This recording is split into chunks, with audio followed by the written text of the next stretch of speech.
Ohana is family. What Ohana means to me is that no matter where you go, no matter like what you're doing in life, in the end of the day, there's people who are like your chosen family, and it's just a warm and safe place for you.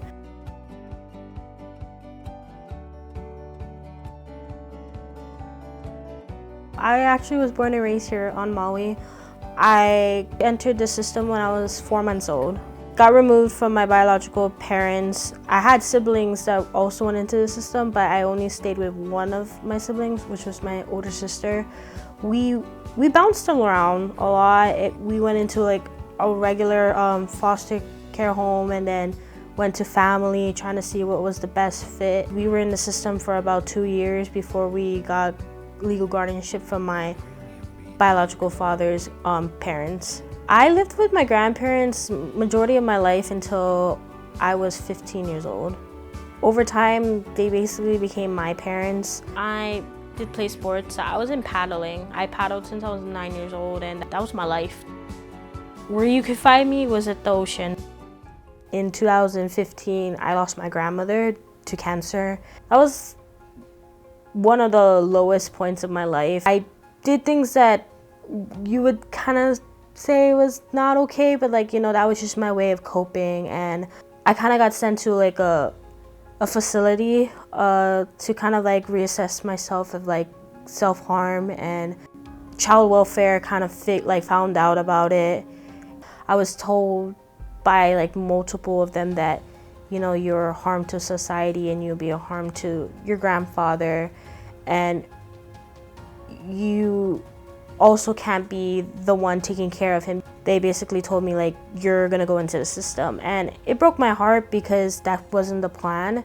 And when I entered the system the second time, I believed I was in maybe like 5 to 7 homes. That was a big roller coaster experience being in the system. It was a lot.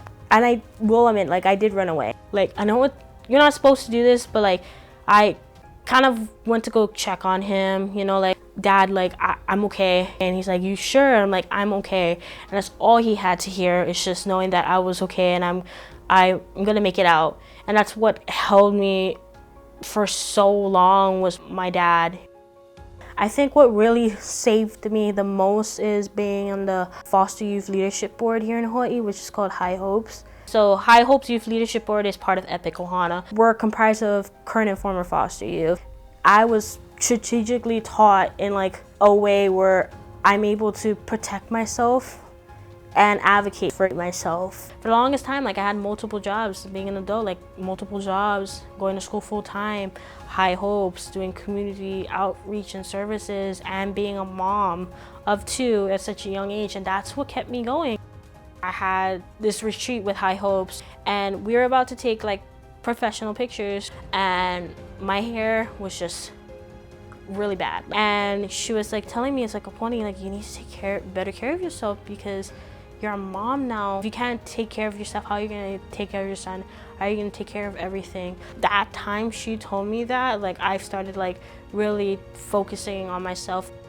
We were all basically supports for each other, you know, like we're basically a Ohana. Ohana is family. It's like, seriously, when aging out and then like being an adult, is like having that family or having that person you can go to and just being that support, like, no matter what.